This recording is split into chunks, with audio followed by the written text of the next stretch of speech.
છઠ્ઠો પાઠ માનવ સંસાધન ભણતા હતા અને તેમાં આપણે ઘણી બધી વાત કરી હતી કે દેશની મૂડી છે તે વસ્તી છે. વસ્તી ગણતરી શું છે, એનો અર્થ શું થાય છે, બરાબર, કે જે કેટલા વર્ષે કરવામાં આવે છે, ત્યાંથી આપણે પાઠની શરૂઆત કરી હતી. ત્યારબાદ આપણે ઘણી બધી બાબતો કે ભારતમાં વસ્તી અંગેનો ખ્યાલ, વસ્તી વૃદ્ધિ, એના કારણો, ત્યારબાદ ઘણા બધા ચાર્ટ જોયા હતા. વસ્તી ગીચતા દરેક ભારત દેશ છે એમાં દરેક રાજ્યમાં અલગ અલગ રાજ્યો છે એના વિશે આપણે જોયું હતું કે એમાં વસ્તી ગીચતા છે તે અલગ રીતે જોવા મળે છે. વસ્તી ગીચતા પર અસર કરતા પરિબળો, ત્યારબાદ કયા દેશમાં, આપણા દેશમાં આવેલા કયા રાજ્યમાં વધારે વસ્તી છે, કયા રાજ્યમાં ઓછી વસ્તી છે તે આપણે જોયું હતું. જન્મદર, મૃત્યુદર અને સ્થળાંતરનો ખ્યાલ આપણે સમજ્યા હતા. વયજૂથ વિશે જોયું હતું અને સાક્ષરતા વિશે પણ આપણે સમજ્યા હતા કે સૌથી વધુ સાક્ષરતા છે તે કેરળ રાજ્યમાં છે. ત્યારબાદ આપણે વ્યાવસાયિક માળખું ત્યાં આપણે પહોંચ્યા હતા. તો આજના લેક્ચરમાં મિત્રો આપણે વ્યાવસાયિક માળખું, વસ્તીમાં પરિવર્તન આવે છે તો એમાં બે પરિબળો છે એ પ્રમાણે પરિવર્તન આવે છે. એક છે સંખ્યાત્મક અને બીજું છે ગુણાત્મક. ત્યારબાદ મિત્રો આપણે ભાષા જૂથ અને ધાર્મિક જૂથ અને આરોગ્ય જૂથ, આ ત્રણેય જૂથ અંગેનો ખ્યાલ મેળવીશું અને રાષ્ટ્રીય વસ્તી નીતિ છે એના વિશે આપણે આજના લેક્ચરમાં જોઈશું.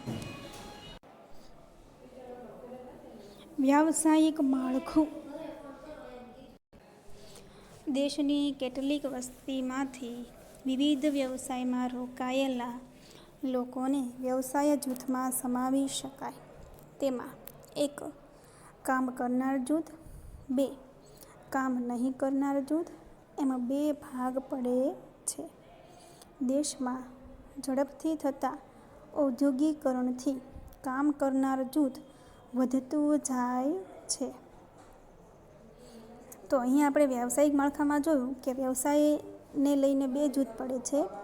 એક કામ કરી શકે તેવું જૂથ અને બીજું છે કામ ન કરી શકે તેવું જૂથ. પરંતુ આપણે હાલના સમયમાં જોઈએ તો આપણા દેશમાં ઘણા બધા ઉદ્યોગો વધી રહ્યા છે, તો એની અંદર કામ કરનાર જૂથ છે તે વધી રહેલું જોવા મળે છે. ત્યારબાદ આપણે નવો મુદ્દો જોઈએ, વસતીમાં પરિવર્તન. દેશની વસ્તીમાં બે પ્રકારમાં પરિવર્તન જોવા મળે છે. કેટલા પ્રકારના? બે પ્રકારના પરિવર્તન જોવા મળે છે. એક છે સંખ્યાત્મક પરિવર્તન અને 2 ગુણાત્મક પરિવર્તન. સૌથી પહેલાં આપણે જોઈએ સંખ્યાત્મક પરિવર્તન. ક્યાંક વસ્તીમાં વધઘટ થતી જોવા મળે છે. વસ્તી વૃદ્ધિ અને સ્થળાંતરને લીધે આમ થાય છે. ઉપરાંત ભૂમિહીન લોકોની સ્થિતિ, ઓછું જમીન પ્રમાણ, શહેરીકરણ તેમજ સામાજિક અને વહીવટી કારણોસર વસ્તીમાં વધઘટ થાય છે. તો સંખ્યાની રીતે આપણે જોઈએ તો શું, ઉદાહરણ તરીકે વસ્તી વધારો થઈ રહ્યો છે તો સંખ્યામાં શું વધારો થશે. ત્યારબાદ સ્થળાંતરને લીધે આવું થાય છે. ઉદાહરણ તરીકે આપણા ભારત દેશમાં એક રાજ્યમાંથી બીજા રાજ્યમાં લોકો સ્થળાંતર કરતા હોય. અત્યારે જ્યારે આપણા દેશમાં લોકડાઉન હતું ત્યારે તમે ન્યૂઝપેપરમાં વારા ઘડીએ જોતા હતા, બરાબર, ફોટાઓ જોતા હતા કે લોકો છે તે પગપાળા ચાલી ચાલીને એક જગ્યાએથી બીજી જગ્યાએ જઈ રહ્યા છે, પોતાના વતન તરફ જઈ રહ્યા છે. તો એ લોકો કોણ હતા? તો કે એક જગ્યાએથી બીજી જગ્યાએ મજૂરી કરીને સ્થળાંતરિત થયેલા લોકો હતા. તો આવી રીતે શું, તો કે સ્થળાંતર કરેલા લોકો, બરાબર, ને લીધે શું, તો કે સંખ્યામાં વધારો ઘટાડો થતો હોય છે. ઉપરાંત ભૂમિહીન લોકોની સ્થિતિ, જેની પાસે જમીન ન હોય તે લોકો ક્યાં જશે? તો કે એને જ્યાં રોજગારી મળે ત્યાં કમાવા જાય, એટલે પોતાના ગામ છોડીને બીજી જગ્યાએ જાય. એટલે શું થશે? તો કે એના ગામમાં સંખ્યામાં છે તે ઘટાડો થશે. પછી ઓછું જમીન પ્રમાણ. ઓછું જમીન પ્રમાણ હોય, બરાબર, એટલે ત્યાં શું, ઉદાહરણ તરીકે આપણે જોઈએ તો ગોવા છે તે ભારતનું નાનામાં નાનું રાજ્ય આપણે કહી શકીએ. તો ગોવા છે ત્યાં જમીનનું પ્રમાણ ઓછું છે, એટલે લોકો ત્યાં રહેતા હોય તો એ સંખ્યાની દૃષ્ટિએ ઓછા હોય, બરાબર. ત્યારબાદ જોઈએ શહેરીકરણ. તો શહેરીકરણ વધતું રહ્યું છે એટલે લોકો શું, શહેરમાં કમાવા માટે આવી રહ્યા છે. આવી રીતે બધી બાબતો આપણે જોઈએ તો વસ્તીમાં વધ અને ઘટ થતી આપણને જોવા મળે છે. તે છે સંખ્યાત્મક પરિવર્તન. હવે આપણે આગળ જોઈશું ગુણાત્મક પરિવર્તન. વ્યક્તિના વિચાર અને સ્વભાવ, રહેણી કરણી, જીવનશૈલીમાં આવતું પરિવર્તન એ ગુણાત્મક પરિવર્તન છે. તો ગુણાત્મક પરિવર્તન આપણે કોને કહેશું? તો કે વ્યક્તિના વિચારોમાં પરિવર્તન આવે. ઉદાહરણ તરીકે આપણે હાલમાં આપણે જોઈએ તો શું કે વ્યક્તિઓના વિચારમાં પરિવર્તન આવેલું જોવા મળે છે. કેમ? તો કે પહેલાં એવું હતું કે ભાઈ માતા પિતા હોય અને ઘણા બધા બાળકો હોય, તો હાલમાં શું વિચારમાં પરિવર્તન આવ્યું છે. તો માતા પિતાના શું તો કે 2 થી 3 વધુમાં વધુ એટલા જ બાળકો હોય છે. ત્યારબાદ શું સ્વભાવ, તો કે સ્વભાવની અંદર પણ પરિવર્તન આવ્યું છે, એમના વિચારમાં પણ પરિવર્તન આવ્યું છે. હાલના સમયમાં દીકરો દીકરી એક સમાન એવા એના સ્વભાવમાં પરિવર્તન આવ્યું છે. બરાબર. રહેણી કરણી, લોકો જે રહે છે તે બાબતો, એકબીજા સાથે જે એના રિવાજો જે વધતા રહ્યા છે, તે જીવનશૈલી, એને જીવન જીવવાની જે શૈલી છે એમાં છે એ પરિવર્તન આવ્યું છે. બરાબર. પહેલાંના સમયમાં શું હતું તો કે લોકો છે તે પૈસા બચાવવા માટે વધુ સમય જાય તો એની ચિંતા ન કરતા. બરાબર. પરંતુ હાલના સમયમાં આપણે શું જોઈ શકીએ છીએ, દરેકના મોઢેથી આપણે એક જ વસ્તુ સાંભળીએ, ટાઈમ નથી. બરાબર. એટલે શું હાલના સમયમાં શું પરિવર્તન જોવા મળે છે તો કે સમય બચાવવા માટે પૈસા છે વાપરવા એને કોઈ વાર લાગે નહીં. એટલે કે શું આવી રીતે કંઈક જીવનશૈલીમાં કંઈક પરિવર્તન આવ્યું છે. પહેલાંના સમયમાં શું તો કે લોકો છે તેને ગામડું ખૂબ જ ગમતું, ગામડું છોડીને તેઓ બીજી જગ્યાએ જવા માટે તૈયાર ન રહેતા. હાલમાં તો શું તો કે શહેરીકરણનો એને મોહ વધ્યો છે. બરાબર. ટૂંકમાં એને શહેરી જીવન છે જીવવાનું વધુ મન થાય છે. આવી રીતે કંઈક ને કંઈક રીતે છે તે પરિવર્તન આપણને થયેલું જોવા મળે છે, જેને આપણે ગુણાત્મક પરિવર્તન કહીશું. તેની પાછળ ખંત, ઉદ્યમ, રાષ્ટ્રીય ભાવના, ઉત્સાહ, સાહસ વગેરે જવાબદાર કારણો છે. તો આની પાછળ શું તો એ ખંત, એમને કંઈક કરવાની એનામાં ખંતની ભાવના હોય. ઉદ્યમ એટલે કે શું આપણે કહીએ ને કે એને આમ મહેચ્છા, એને અંદરથી કામ કરવાનું ઉદ્યમ હોય, આપણે કહીએ ને ઉદ્યમ એમ. રાષ્ટ્રીય ભાવના, ઉત્સાહ હોય, પછી સાહસ વગેરે જવાબદાર કારણો છે, જેનાથી વ્યક્તિના વૈચારિક, સામાજિક, સાંસ્કૃતિક જીવનમાં કેટલાક પરિવર્તનો થાય છે. ત્યારબાદ આપણે જોઈએ ધાર્મિક જૂથ. ભારત સર્વધર્મ સમભાવ ધરાવતો દેશ છે. સર્વધર્મ સમભાવ એટલે દરેક ધર્મ છે તે સમાન છે એવી ભાવના ધરાવતો આપણો ભારત દેશ છે. તેમાં દરેક ધર્મની પ્રજા વસે છે, જેમાં હિન્દુ ધર્મની પ્રજા સૌથી વધારે છે. ત્યાર પછી ક્રમશઃ એટલે કે ત્યાર પછી આપણે જોઈએ તો ઇસ્લામ, પછી ખ્રિસ્તી, શીખ, બૌદ્ધ, જૈન, ધરસ્તોસ્તી ધર્મ પાળતા લોકો રહે છે. ત્યારબાદ આપણે જોઈએ તો આવી રીતે ક્રમમાં છે તે ઇસ્લામ ધર્મ, ખ્રિસ્તી ધર્મ, શીખ ધર્મ, બૌદ્ધ ધર્મ, જૈન ધર્મ, જરસોસ્તી ધર્મ એટલે જ મિત્રો પારસી ધર્મ થાય, એ લોકો રહે છે. આપણા ભારત દેશની અંદર આ બધા ધર્મ પાળતા લોકો રહે છે. પછી આપણે જોઈએ ભાષા જૂથ. ભારત ઘણો વિશાળ અને વિવિધતા ધરાવતો દેશ છે. તેમાં અનેક ભાષાઓ અને બોલીઓ બોલાય છે.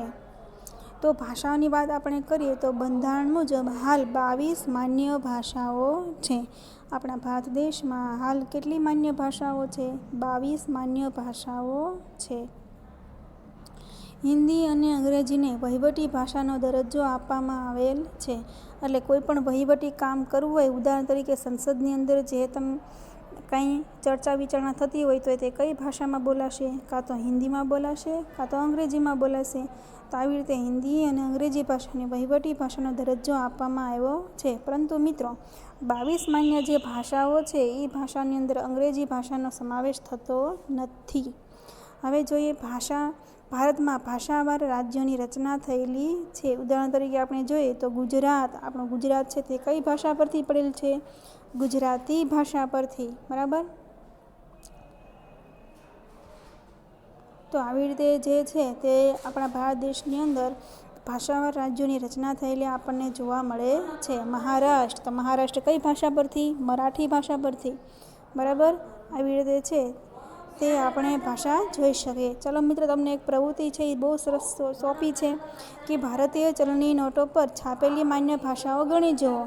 કેટલીક બાકીની માન્ય ભાષાઓ વિશે જાણો. હવે તમારું આજનું હોમવર્ક છે કે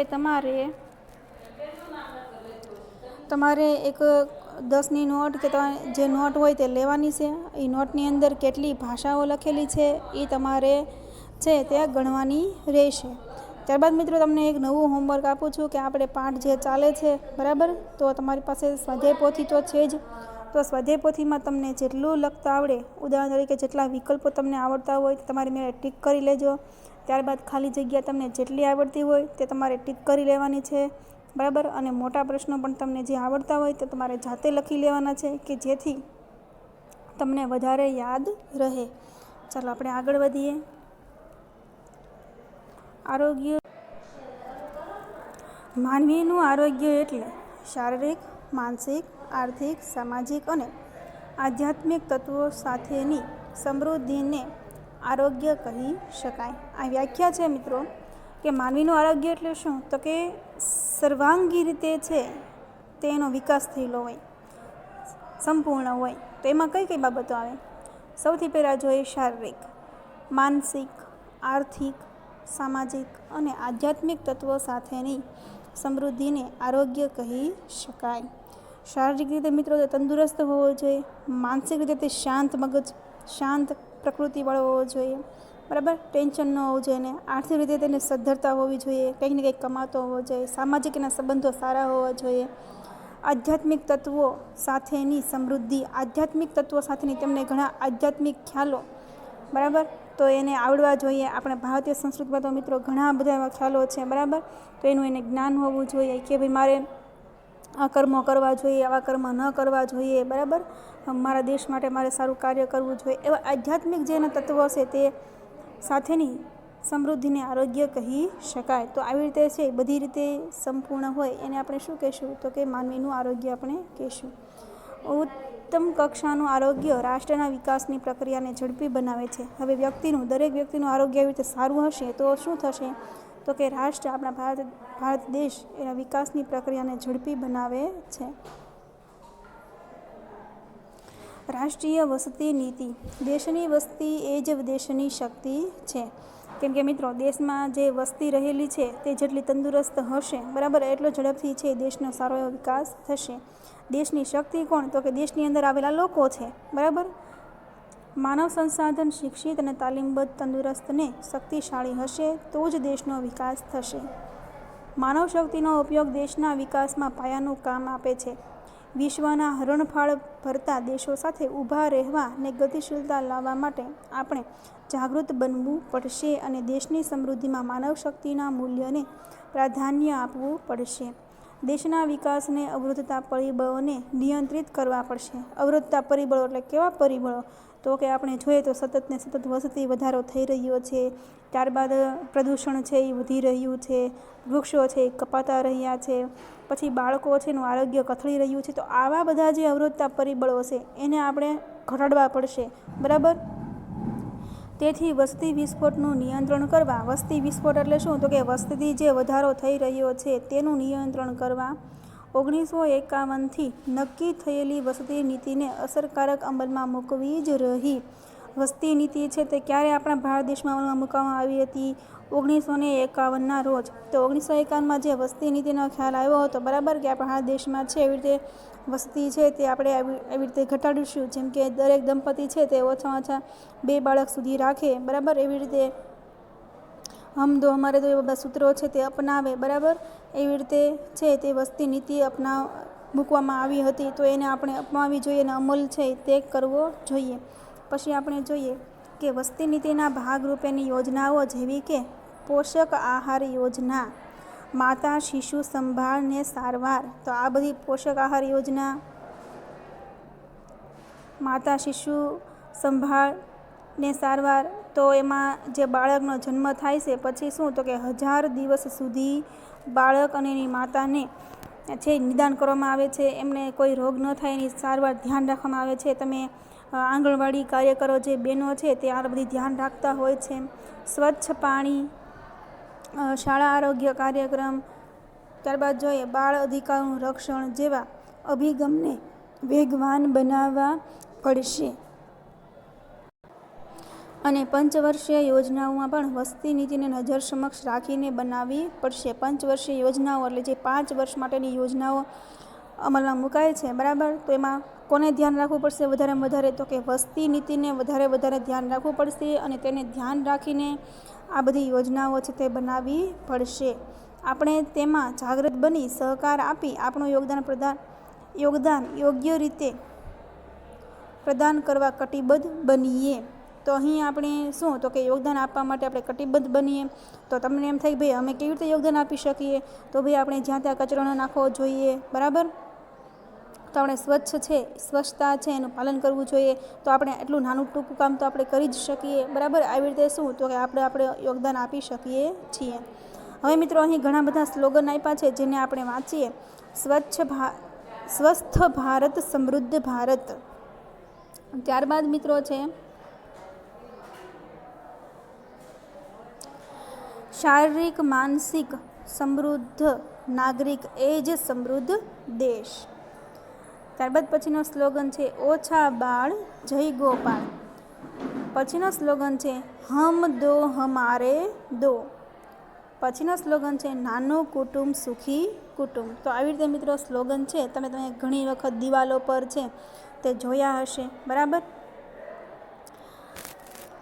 તો મિત્રો આ સાથે આપણો જે પાઠ છે તે પૂરો થાય છે. અને મિત્રો તમને હોમવર્ક તો આપી જ દીધું છે કે આ પાઠ પૂરો થઈ જાય એટલે તમને જેટલા પ્રશ્નોના જવાબ આવડે તે તમારે તમારી સ્વાધ્યાય પોથીની અંદર પૂરતું રહેવાનું છે સાથે સાથે, બરાબર. કે જેથી તમને PDF મળે અથવા PDF ના પણ મળે તો શું તમને જવાબ છે તે લખેલા હોય. આમ બની શકે ત્યાં સુધી તમને PDF તો સ્વાધ્યાય પોથીની મળી જ જશે, બરાબર. એટલે મિત્રો તમે પણ તમારી રીતે પ્રયત્ન કરજો જેથી તમને છે એ પાઠ વધુમાં વધુ આવડી શકે. ચાલો મિત્રો, નવા લેક્ચર સાથે આપણે નવા પાઠમાં મળીશું. તો ત્યાં સુધી મિત્રો જય હિન્દ, જય ભારત.